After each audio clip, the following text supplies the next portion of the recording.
नमस्कार साथियों, स्वागत है आप सभी का एकलव्य पीसीएस में। और आज हम पढ़ने जा रहे हैं एनसीईआरटी क्लास 7 का चैप्टर नंबर 5।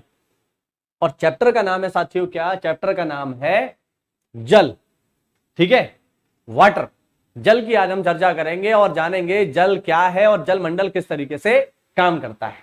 चलो, एनसीईआरटी देखो इस मामले में बहुत बढ़िया है कि बहुत बेसिक से शुरू करता है। अगर आपने जीएस कभी नहीं पढ़ी है, मैं कई बार बोल चुका हूं, अगर आपने जीएस कभी नहीं पढ़ी है तो आप फिर एनसीईआरटी से इसको पढ़ना शुरू करिए। और आप देखेंगे कि अगर आप एनसीईआरटी से इसको पढ़ रहे हैं तो धीरे धीरे करके जो है आपके सारे बेसिक्स क्लियर हो जाएंगे, है ना। 7th 8th 9th 10th 11th 12th इसको पूरा करिए। आप किसी भी एग्जाम को देने जा रहे हैं, आपके जीएस प्रॉब्लम नहीं रहेगी। तो चलिए बिना किसी तरीके शुरू करते हैं इसको।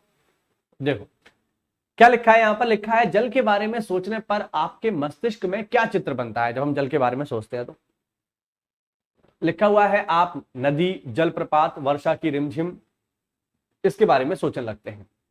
बच्चे वर्षा से भरे गड्ढे में कागज की नाव तैराते हैं। दोपहर तक गड्ढे में जमा जल गायब हो जाता है। आखिरकार वो गड्ढे का जल कहां चला जाता है?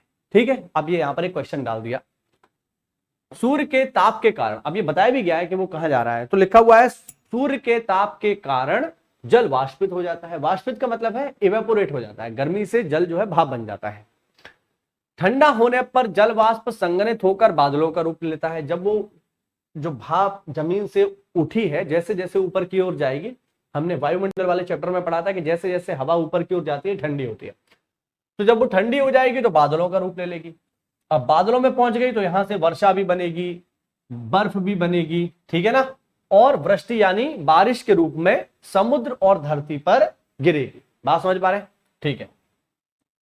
जिस प्रक्रम में जल लगातार अपना स्वरूप बदलता रहता है, ठीक है, क्या कह रहा है यहां पे? जिस प्रक्रम में जल लगातार अपना रूप बदलता रहता है और महासागरों, वायुमंडल तथा धरती के बीच चक्कर लगाता रहता है, इसको बोलते हैं जल चक्र। ठीक है ना, ये है साथियों वाटर साइकिल। ठीक है, कि जल अभी धरती पर है, फिर भाप बनकर ऊपर चला जाएगा तो वायुमंडल में चला गया, वायुमंडल से पानी बरसेगा, नीचे आ जाएगा, समुद्र में चला जाएगा, तो अपनी जगह बदल रहा है ना, इसी को बोलते हैं जल चक्र। हमारी पृथ्वी थलशाला के समान है, ठीक है ना। शताब्दियों, जो जल शताब्दियों पूर्व उपस्थित था वही आज भी मौजूद है, क्योंकि जल उतना ही है। ठीक है, जल उतना ही है। आज धरती पर है, कल को वायु में होगा, परसों समुद्र में पहुंच जाएगा, समुद्र से फिर से बादल बनेंगे, बादल पहुंच के फिर से पहुंच गया वायुमंडल में, फिर बारिश होगी, पहुंच गया कहां? पहाड़ों पर, बर्फ के रूप में, बर्फ पिघली, वो नदियों के माध्यम से पहुंच गया जमीन पर, और जमीन से होते हुए चला गया फिर से समुद्र में। तो जल उतना ही है, बस अपनी जगह लगातार बदल रहा है। तो जो जल शताब्दियों पूर्व उपस्थित था वह आज भी है। जिस जल का प्रयोग आज हम हरियाणा के खेत में सिंचाई के लिए कर रहे हैं, हो सकता है वो सैकड़ों वर्ष पहले अमेजन नदी में बहता हो। बिल्कुल, है ना, इसकी संभावना है। चलिए आगे बढ़ते हैं। ओके, अब आगे लिखा हुआ है, अच्छा, अब यहां पर एक देखिए शब्द आया था थलशाला। थलशाला क्या है यहां पर बताया गया है? एक बड़े जार के 1/4 भाग में मिट्टी भरकर उसे अच्छे से दबा दें, इसके ऊपर ह्यूमस की एक पतली परत लगाएं। सबसे पहले बड़े पौधे लगाएं, उसके बाद छोटे पौधों को व्यवस्थित करें। इसमें जल की फुहार छिड़कें और जार को बंद कर दें। पत्तियों एवं मिट्टियों के द्वारा वाष्पित जल संघनित होकर जल की बूंदों के रूप में नीचे गिरता है, इसी को बोलते हैं हम लोग थलशाला।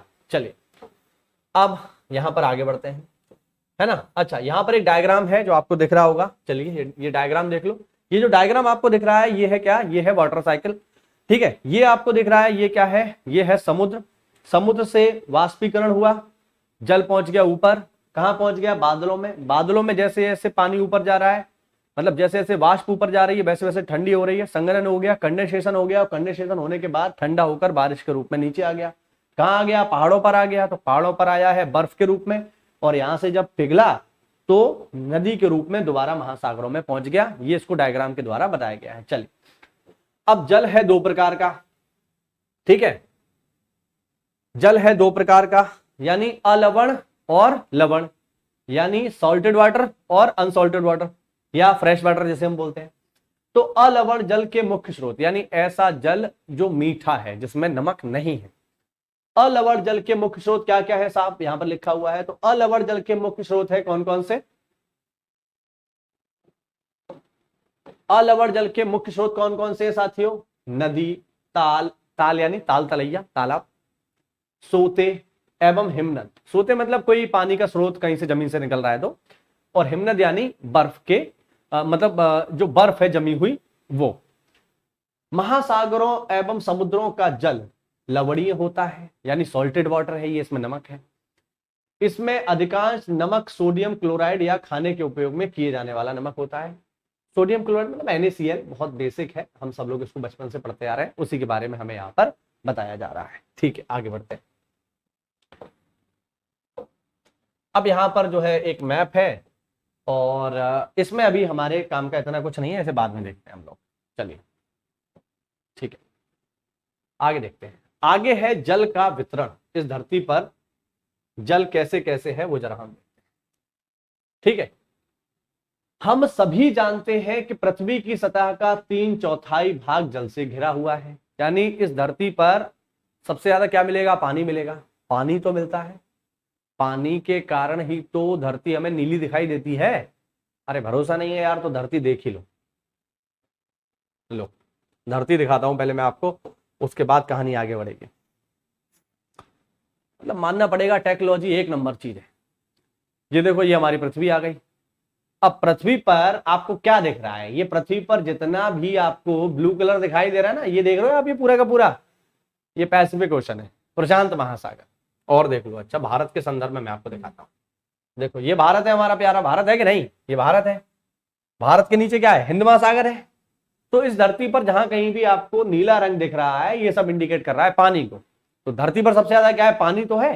ये देखो, तभी तो धरती को हम बोल रहे हैं नीला ग्रह, पानी है ये सारा का सारा। चलिए वापस आ जाते हैं। अब देखो,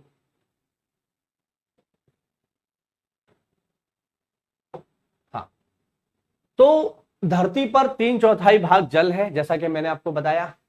यदि धरती पर थल की अपेक्षा जल अधिक है तो अनेक देशों को जल की कमी का सामना क्यों करना पड़ रहा है। अब ये हमसे कह रहे हैं कि यदि धरती पर पानी ज्यादा है तो बहुत सारे देश ऐसे क्यों है जहां पर पानी की बहुत कमी है। जैसे एग्जांपल के लिए सऊदी अरब है, कतर है, ओमान है ना। ये इन देशों में पानी की बहुत ज्यादा कमी है। उसका रीजन क्या है, तो इसका रीजन हमें यह बताया जा रहा है कि संपूर्ण पृथ्वी पर मौजूद जल हमारे लिए उपलब्ध है या नहीं। तो मैं आपको बता दूं कि धरती पर जो पानी मौजूद है उसका 97% हिस्सा, ये आप देख रहे हैं महासागर, ये महासागरों में है। कितना है साहब, 97.3%। ये पानी हमारे किसी भी काम का नहीं है। धरती पर पानी तो है 97.3%, लेकिन ये पानी हमारे किसी भी काम का नहीं है। क्यों, क्योंकि ये खारा जल है, वही बता रहा है हमें। ठीक है, इसके बाद आते हैं ग्लेशियर। ये आप देख रहे हैं, ये ग्लेशियर है, कितने हैं साहब, 2%। उसके बाद आता है क्या, ग्राउंड वाटर, भूमिगत जल, ये कितना है साहब, 0.68 है। तो लगभग लगभग इसे 1% हम लोग मान लेते हैं। ठीक है ना। उसके बाद देखिए झीलों में भी है 0.009%। इसके बाद वायुमंडल में भी है, बहुत कम सा ही है ना। तो ये धरती पर टोटल पानी है। तो यदि हम देखें तो भैया 97% वाटर जो है वो कहां पर है, महासागरों में है। ठीक है, 2% पानी जो है कहां पर है, ग्लेशियर में है। और 1% पानी कहां पर है, धरती के नीचे भूमिगत। तो अगर देखा जाए तो हम जो पानी यूज करते हैं तो वो 1% वाला ही तो है। 1% वाला तो पानी हम यूज कर रहे हैं। अभी मान लो किसी व्यक्ति को प्यास लगेगी यार, तो वो अपनी टंकी का नल, मतलब अपनी टंकी को खोलेगा, अपने नल का इस्तेमाल करेगा, अपनी समर चलाएगा, मोटर चलाएगा, या यात्रा शुरू कर देगा हिमालय की कि मेरे को प्यास लग रही है मैं तो हिमालय जा रहा हूं, वहीं पे जो ग्लेशियर है उसी को यूज करूंगा। तो 1% तो हम यूज कर रहे हैं, उसका भी दोहन हम बहुत ज्यादा कर रहे हैं, बहुत ही ज्यादा कर रहे हैं। इसीलिए ग्राउंड वाटर नीचे मतलब लगातार नीचे जा रहा है। भारत में भी कुछ इलाके ऐसे हैं जहाँ पे ग्राउंड वाटर करीब करीब जीरो हो गया। एग्जांपल के लिए चेन्नई, वहां बिल्कुल जीरो है, पानी बचा ही नहीं क्योंकि सब ने निकाल लिया। अब आप देखते हो अपने आसपास कितनी समर दिखाई देती है आपको, समर है, मोटर, कितनी सारी अंधाधुंध पानी चला रहे हैं भाई साहब।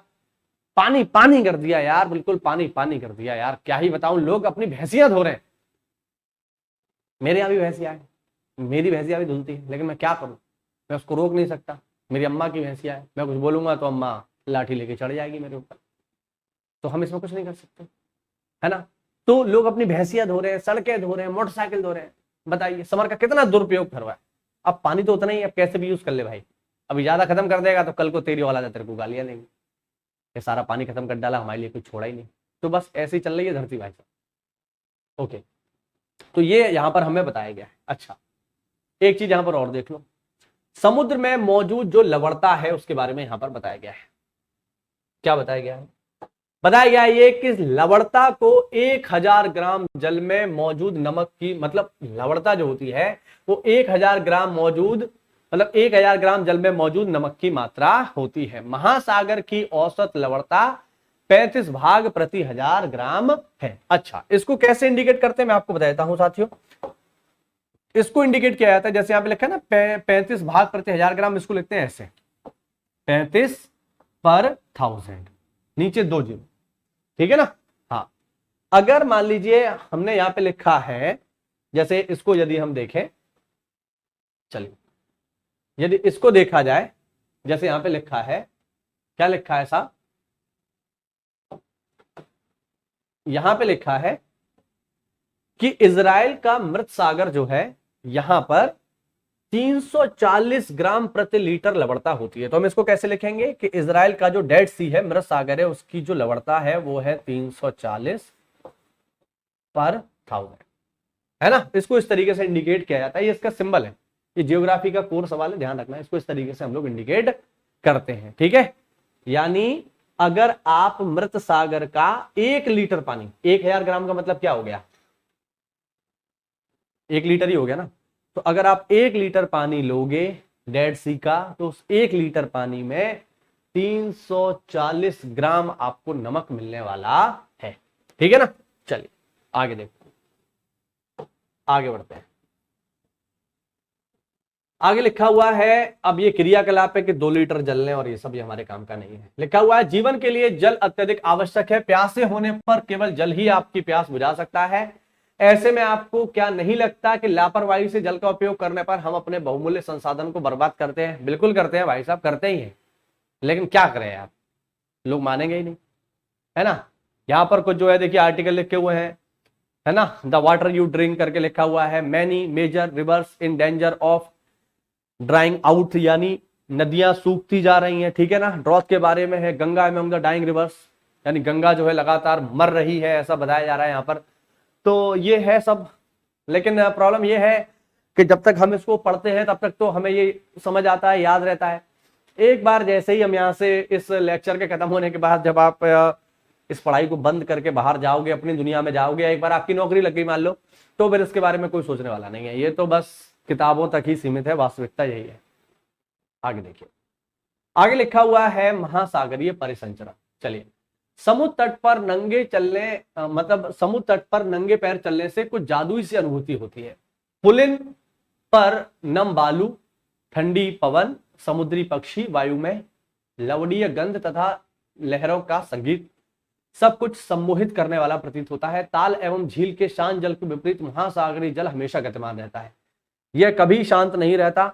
महासागरों की गतियों को इस प्रकार वर्गीकृत कर सकते हैं, जैसे महासागरीय गतियों का मतलब है कि महासागर में जो गतियां हो रही है उनको, जैसे तरंगे, ठीक है, तरंगों का मतलब है लहरें, ज्वार भाटा और धाराएं, ठीक है, समुद्री धाराएं, ओशन करंट इन्हें कहते हैं। अच्छा, यहां पर यह भी बताया गया है कि 22 मार्च को हम लोग मनाते हैं विश्व जल दिवस। चलिए आगे बढ़ते हैं। ओके, अब ये प्रशांत महासागर का थोड़ा बहुत दिखाया गया है, देख लो, ये सब हमारे काम का। ओके, आगे देखते हैं। आगे यहां पर बताया गया है किसके बारे में, आगे यहां पर बताया गया है तरंगों के बारे में, यानी समुद्री लहरों के बारे में। समुद्र तट पर गेंद से खेलते समय जब गेंद जल में गिर जाती है तो क्या होता है। यह दृश्य बहुत ही मनोरंजक होता है कि कैसे तरंगों के साथ गेंद तट पर वापस लौट आती है, ठीक है ना। जब महासागरीय सतह पर जल लगातार उठता और गिरता रहता है तो उन्हें तरंगे कहते हैं। देखो, तरंगों के बारे में या सागरों के बारे में ये बात बहुत कॉमन है, जो धाराएं होती हैं, जो मतलब उनकी जो आपका जो समुद्र में जो लहरें उठ रही हैं, समुद्र के बारे में कहा जाता है कि समुद्र कुछ भी लेता नहीं है, वो हमेशा देता है। जैसे आप समुद्र में अगर कभी आप समुद्र के किनारे जाएं और आप क्या करें, नारियल लें, क्योंकि समुद्र के किनारे नारियल बहुत आसानी से मिलता है, और आप उसे समुद्र में फेंक दें, तो आप देखेंगे कि कुछ समय बाद वो लहरों के साथ वापस धरती पर वापस लौट आएगा, उसे समुद्र लेता नहीं है। और ऐसा कहा जाता है कि जिस दिन समुद्र लेने पर आ जाएगा, चीजें लेने लगेगा देने की बजाय, उस दिन तो बहुत दिक्कत हो जाएगी, क्योंकि आप कुछ भी पानी में फेंको लहरें उसे बाहर कर देती है ना। तो इस तरीके से कहा जाता है इसके बारे में। अच्छा, लिखा हुआ है जब समुद्री सतह पर पवनें बहती हैं तब तरंगें उत्पन्न होती हैं, यानी लहरें क्यों चलती हैं? हवा की वजह से। जितनी तेज हवा बहेगी तरंग उतनी ही बड़ी होगी, ये यहां पर बताया गया है साथियों। चलिए आगे देखते हैं। आगे लिखा हुआ है तूफान में तेज हवा चलने पर, ठीक है, तूफान में लिखा हुआ है तूफान में तेज हवा चलने पर विशाल तरंगें उत्पन्न होती है, होंगी ही। इसके कारण अत्यधिक विनाश हो सकता है। भूकंप, ज्वालामुखी उद्गार या जल के नीचे भूस्खलन के कारण महासागरीय जल अत्यधिक विस्थापित हो जाता है।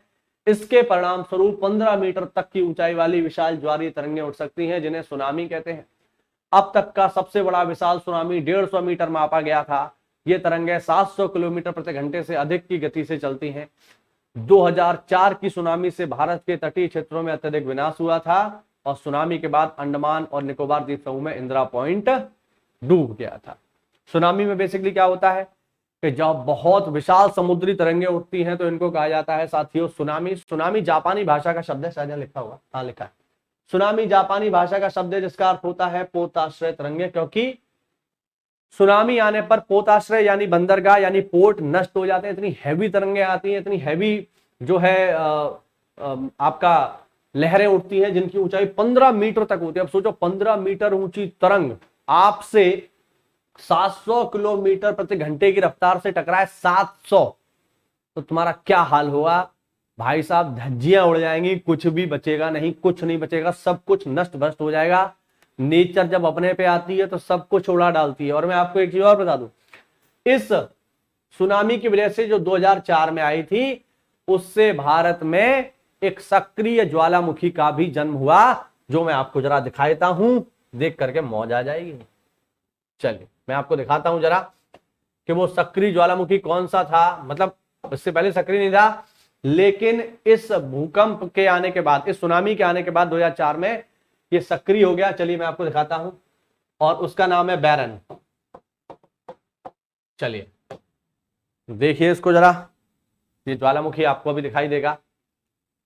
देखिए ये आ गया, ये आप देख सकते हैं, ये है बैरन ज्वालामुखी। अभी ये इमेज इसकी क्लियर हो जाएगी।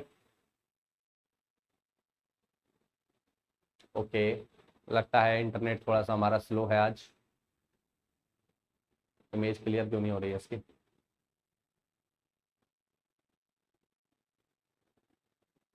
चलिए लगता है इंटरनेट का थोड़ा सा इशू है, कोई दिक्कत नहीं, मैं इसकी इमेजेस आपको दिखा देता हूँ, तब तक ये भी क्लियर हो जाएगा। ये देख सकते हैं आप लोग, ये है बैरन ज्वालामुखी जो 2004 से सक्रिय हो गया। ये देख सकते हो उसके मुंह से धुआं निकल रहा है। इससे पहले ये सक्रिय नहीं था, सुनामी के बाद सक्रिय हो गया। ठीक है, ज्यादा इमेजेस नहीं है इसकी। और ये आप देख सकते हैं, ये है बैरन ज्वालामुखी, बिल्कुल ये भी क्लियर हो गया, ये आप देखिए, ठीक है ना। और मैं अगर इसे थोड़ा जूम करता हूं तो बिल्कुल आपको दिखेगा, ये आप देख रहे हैं, ये है बैरन ज्वालामुखी जो 2004 की सुनामी के बाद से एक सक्रिय ज्वालामुखी के रूप में कार्य कर रहा है। आप देख सकते हो ये इसका लावा भी देखिए यहाँ पर बिखरा हुआ है, आप अगर इसको देख पाएंगे, देखिए यहाँ से ये लावा है ना, ये यहाँ से फूटता है लावा और ये सब यहाँ करके समुद्र में चला जाता है। तो ये काफी महत्वपूर्ण चीज है। चलिए वापस आते हैं अपने पॉइंट पर।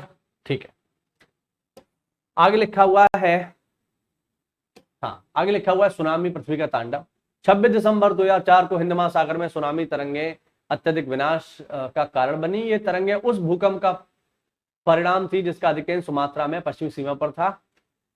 इस भूकंप की तीव्रता 9.0 मापी गई थी। भारतीय प्लेट बर्मा प्लेट के नीचे धंस गई और समुद्र में अकस्मात गति उत्पन्न हो गई। इसके कारण यह भूकंप आया। महासागरीय तल लगभग 10 से 20 मीटर विस्थापित हो गया और नीचे की दिशा में झुक गया। इस विस्थापन के कारण निर्मित अंतराल को भरने के लिए विशाल मात्रा में महासागरीय जल उसी ओर बहने लगा। फलस्वरूप दक्षिणी और दक्षिण पूर्वी एशिया के समुद्र तटों से जल हटने लगा। भारतीय प्लेट के बर्मा प्लेट के नीचे चले जाने पर जल वापस समुद्र की ओर लौटा और यह सुनामी लगभग 800 किलोमीटर प्रति घंटे की रफ्तार से आया, जिसकी तुलना व्यावसायिक वायुयानों की गति से की जा सकती है। इसके परिणाम स्वरूप हिंद महासागर के कुछ द्वीप पूर्णतः डूब गए। तो काफी खतरनाक था ये, ठीक है। इस तरीके से यहाँ पर कुछ इमेजेस दिखाए गए हैं, इनको आप देख लो। मतलब बहुत बड़े पैमाने पे नुकसान पहुंचाता है, इसमें तो कोई डाउट किसी को होना ही नहीं चाहिए। आगे यहाँ पर दिया हुआ है ज्वार भाटा। दिन के समय में 2 बार नियम से महासागरीय जल का उठना और गिरना ज्वार भाटा कहलाता है। जब सर्वाधिक ऊंचाई तक उठकर जल तट के बड़े हिस्सों को डुबो देता है तो इसे ज्वार कहते हैं। जब जल अपने निम्नतर स्तर पर आ जाता है तो इसे भाटा कहते हैं। मतलब बहुत बेसिक सी बात है। जैसे क्या होता है कि चंद्रमा के आकर्षण बल की वजह से क्या होता है, जैसे मान लीजिए, जैसे अगर मैं यहाँ बनाऊं तो ये मान लो ये है हमारी धरती, ठीक है, और धरती के चारों ओर घूम रहा है यहाँ पर मून। अब मून यहाँ पर है अगर, तो मून की ग्रेविटी भी तो है, तो मून जब यहाँ पर होगा तो सभी चीजों को खींचेगा, बाकी चीजें स्थिर है, जल जो है चलायमान है, तो यहाँ पर जितना भी जल होगा वो इसकी ओर आगे की तरफ खिंच जाएगा, और खिंच जाएगा तो हम इसे क्या बोलेंगे, ज्वार आ गया, है ना। अब चंद्रमा यहाँ पे रुका थोड़ी रहेगा, यहाँ से घूम के यहाँ पर भी आएगा, तो जब यहाँ पर आएगा तो ये वापस लौट जाएगा, है ना। हालांकि इतना आसान नहीं है, ये एक कॉम्प्लिकेटेड प्रोसेस है जो मैं आपको समझाऊंगा, ठीक है, तो इसको ध्यान रखना, ठीक है। इतना आसान नहीं है कि ठीक है यहाँ से यहाँ आ गया और यहाँ से यहाँ आ गया और हो गया, ठीक। तो थोड़ा सा कॉम्प्लिकेटेड है, जब टॉपिक आगे आएगा तो मैं डिटेल में इसको बताऊंगा कि ज्वार कैसे आता है। एक ही समय पे धरती पर 2 जगह ज्वार आ रहा होता है, ठीक है, वो हम आगे डिस्कस करेंगे। ओके,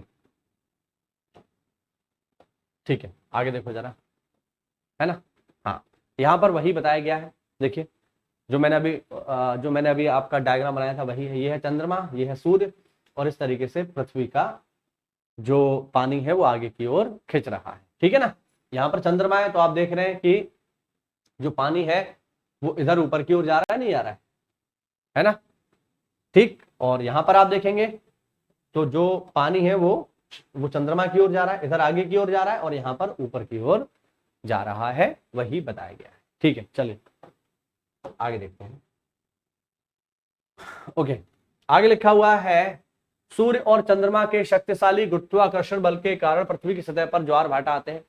जब पृथ्वी का जल चंद्रमा के निकट होता है उस समय चंद्रमा के गुरुत्वाकर्षण बल से जल अभिकर्षित होता है, जिसके कारण उच्च ज्वार आते हैं। पूर्णिमा तथा अमावस्या के दिनों में सूर्य, चंद्रमा तथा पृथ्वी तीनों एक सीध में होते हैं और इस समय सबसे ऊंचा ज्वार उठता है। इस ज्वार को बृहद ज्वार कहते हैं। लेकिन जब चांद अपने प्रथम एवं अंतिम चतुर्थांश में होता है तो चांद एवं सूर्य का गुरुत्वाकर्षण बल विपरीत दिशाओं में लगता है। इस वजह से महासागरीय जल पर कम प्रभाव पड़ता है, जिससे छोटा ज्वार आता है, ठीक है ना। उच्च ज्वार नौ चालन में संचायक होता है। ये जल स्तर को तट की ऊंचाई तक पहुंचाता है। ये जहाज को बंदरगाह तक पहुंचाने में सहायक होता है। उच्च ज्वार मछली पकड़ने में भी मदद करता है। उच्च ज्वार के दौरान अनेक मछलियां तट के निकट आ जाती हैं। इसके फलस्वरूप मछुआरे बिना कठिनाई के मछलियां पकड़ सकते हैं, ठीक है ना। हाँ, तो ये है, ठीक है। अच्छा, एक मैं बेसिक बात अगर यहाँ पर आपसे करूं कि ज्वार भाटा क्या है, चलिए थोड़ा सा मैं आपको समझा देता हूं कि ज्वार भाटा है क्या। चलो देखो, ये है हमारी अर्थ, ये है मून, ठीक है। तो जैसे कि मैंने अभी आपको बताया था कि जब मून यहाँ होगा तो यहाँ पर जल को आकर्षित करेगा, है ना। तो एक ज्वार तो दिखेगा आपको इस दिशा में, ठीक है, यहां से ऐसे आगे की ओर पानी आ जाएगा। एक ज्वार आपको दिखेगा यहाँ पर, और एक ज्वार इसी समय पर ठीक दिखाई देगा इसके विपरीत। अब यहाँ सोचने वाली बात यह है कि यहाँ पे ज्वार आ रहा है, ये तो हमें समझ आ रहा है कि ये सब चंद्रमा है, ये इसको खींच रहा है तो ज्वार आ रहा है। लेकिन इसी समय में यहाँ क्यों ज्वार आ रहा है भैया, यहाँ तो कोई है भी नहीं। अब आप कहोगे यहाँ है, तो यहाँ पर है बहुत बड़ा सन, लेकिन सन बहुत दूर है, इसमें इतना पावर नहीं है कि ये यहाँ के पानी को खींच ले, काफी दूर है, ये करीब करीब 15 करोड़ किलोमीटर दूर है। तो यहाँ पर क्यों आ रहा है, तो यहाँ पर आने का रीजन है न्यूटन का नियम आप लोगों ने पढ़ा होगा, है ना, एक्शन और रिएक्शन का, क्रिया प्रतिक्रिया का नियम। तो जब चंद्रमा यहाँ पर एक बल लगाता है तो क्रिया प्रतिक्रिया के नियम से एक बल ठीक इसके विपरीत दिशा में भी लगता है, और वही जल यहाँ पर इस ज्वार को उत्पन्न कर रहा है। ध्यान रखना, तो एक ही समय पे धरती पर 2 जगह ज्वार की घटना होती है, एक उस जगह पे जहां पे चंद्रमा है, और एक उस जगह पे जो ठीक इसके विपरीत है। बात क्लियर है, उम्मीद करता हूं समझ पा रहे होंगे इसको। चलिए आगे आ जाइए, ठीक है। आगे यहाँ पर जो है कुछ महासागरीय जो धाराएं होती हैं उनके बारे में बताया गया है। ये थोड़ा सा आप देख लो, ऐसे आपको समझ में नहीं आएगा, ठीक है। ये पूरा चैप्टर है, इसको मैं पढ़ाऊंगा तब आपको समझ में आएगा। चलिए, ठीक है ना। हाँ, जैसे क्या लिखा है, हाँ जरा देखते हैं। महासागरीय धाराएं निश्चित दिशा में महासागरीय सतह पर नियमित रूप से बहने वाली जल की धाराएं होती हैं। महासागरीय धाराएं गर्म या ठंडी होती हैं। सामान्यतः गर्म महासागरीय धाराएं भूमध्य रेखा के निकट उत्पन्न होती हैं एवं ध्रुवों की ओर प्रभावित होती हैं। ठंडी धाराएं ध्रुवों या उच्च अक्षांशों से उष्णकटिबंधीय या निम्न अक्षांशों की ओर प्रभावित होती हैं। लैब्राडोर महासागरीय धाराएं शीत जल धाराएं होती हैं, जबकि गल्फ स्ट्रीम जल धाराएं गर्म होती हैं। महासागरीय धाराएं किसी क्षेत्र के तापमान को प्रभावित करती हैं। गर्म धाराओं से स्थलीय सतह का तापमान गर्म हो जाता है। जिस स्थान पर गर्म एवं शीत जल धाराएं मिलती हैं वह स्थान विश्व भर में सर्वोत्तम मत्स्य क्षेत्र के लिए माना जाता है। जापान के आसपास और उत्तरी अमेरिका के पूर्वी तट इसके उदाहरण हैं। अब अभी जो हमने पढ़ा इसको आप बहुत बेसिक से समझ लो कि ये क्या है। देखो, एक लाइन में आपको समझा दूंगा कि ओशन करंट क्या होती है, ठीक है। अब ध्यान से देखना, ये हमारी पृथ्वी, ये पृथ्वी के बीचों बीच में भूमध्य रेखा, ठीक है, 0 डिग्री। ऊपर क्या होता है, ऊपर होता है नॉर्थ पोल और नीचे होता है साउथ पोल, ठीक। अब अगर कोई भी जलधारा भूमध्य रेखा से ध्रुवों की ओर चल रही है, ठीक है, ऐसे तो नहीं जाती है। अगर कोई भी जलधारा भूमध्य रेखा से ध्रुवों की ओर जाएगी, ध्यान रखना, भूमध्य रेखा से ध्रुवों की ओर। तो एक बात मुझे बताओ, भूमध्य रेखा से अगर कोई चीज उठ रही है तो भूमध्य रेखा वो जगह है जो साल भर गर्म रहती है कि नहीं। अब भूमध्य रेखा से कोई जलधारा उठेगी, वो ठंडी होगी कि गर्म होगी? ऑब्वियस बात है, भूमध्य रेखा गर्म है तो जलधारा भी कैसी होगी, गर्म। अब वो कहां पहुंच जाएगी, ध्रुवों पर।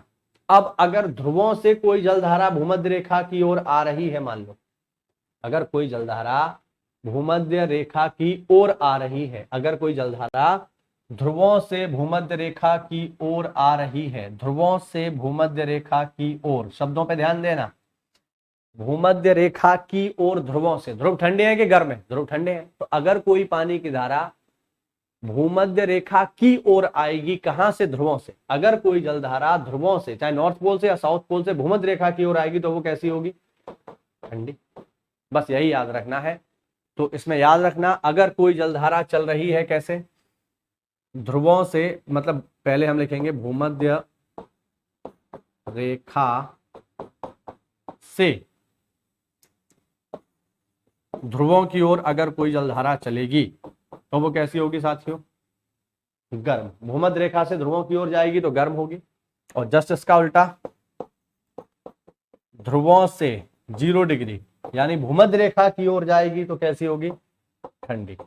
बस यही याद रखना है, ठीक है। अगर कोई जलधारा भूमध्य रेखा से ध्रुवों की ओर जा रही है तो गर्म होगी, और ध्रुवों से 0 डिग्री यानी भूमध्य रेखा की ओर आ रही है तो वो ठंडी होगी। चलिए आगे बढ़ते हैं, ठीक है। तो ये है यहाँ पर। अच्छा, इसी में यहाँ पे कुछ जो है जलधाराएं, कुछ जलधाराएं यहाँ पर दर्शाई गई हैं जिनको आप देख लीजिए, ठीक है। हाँ, शायद आपको दिख रहा हो, ये मैप थोड़ा अच्छा नहीं है, मतलब धुंधला है काफी, तो अच्छा मैप नहीं है ये, तो शायद इसमें आपको ये क्लियर नहीं दिखेगा, है ना। मुझे ही क्लियर दिखाई नहीं दे रहा है तो आपको तो खैर दिखाई नहीं देगा। चलिए, तो ये है आज का हमारा टॉपिक जो हुआ हमारा समाप्त, ठीक है। ये भी याद रखना, जिस जगह पे ठंडी और गर्म जलधाराएं आपस में मिल जाती हैं उसको हम क्या बोलते हैं, उसको हम बोलते हैं, जहां पर ठंडी और गर्म जलधाराएं आपस में मिल जाएंगी वो जगह होती है मत्स्य संग्रहण क्षेत्र, वहां पे बहुत सारी मछलियां आती हैं, ठीक है। अच्छा, एक चीज में और देख लो, अब नीचे कुछ क्वेश्चन इसमें दिए हुए हैं, उनको आप देख लो। चलिए, किधर गया, ओके। अब नीचे कुछ क्वेश्चंस दिए हुए हैं, उनको देख लीजिए, फिर हम आगे बढ़ेंगे। ओके, ये देखिए, है ना। वर्षण क्या है, तो वर्षा है। थोड़ा सा जूम कर देता हूं इसको। चलिए, वर्षण क्या है, वर्षा है। जल चक्र अभी हमने स्टार्टिंग में ही पढ़ा था, जल चक्र क्या है ना। उसके बाद लहरों की ऊंचाई को प्रभावित करने वाला कारक कौन सा है, तो ऑब्वियस बात है हवा है। महासागरीय जल की गति को प्रभावित करने वाला कारक कौन सा है? ज्वार भाटा क्या है, कैसे उत्पन्न होते हैं, महासागरीय धाराएं क्या है। उसके बाद पूछ रहा है कि कारण बताइए, समुद्र का जल नमकीन क्यों होता है और जल की गुणवत्ता का ह्रास क्यों होता है। बिल्कुल ये सवाल यहाँ मैं भी आपसे पूछना चाहूंगा। आप सब लोग मेरे को बताओ कि आखिरकार समुद्र का जल नमकीन क्यों होता है, क्यों खारा होता है।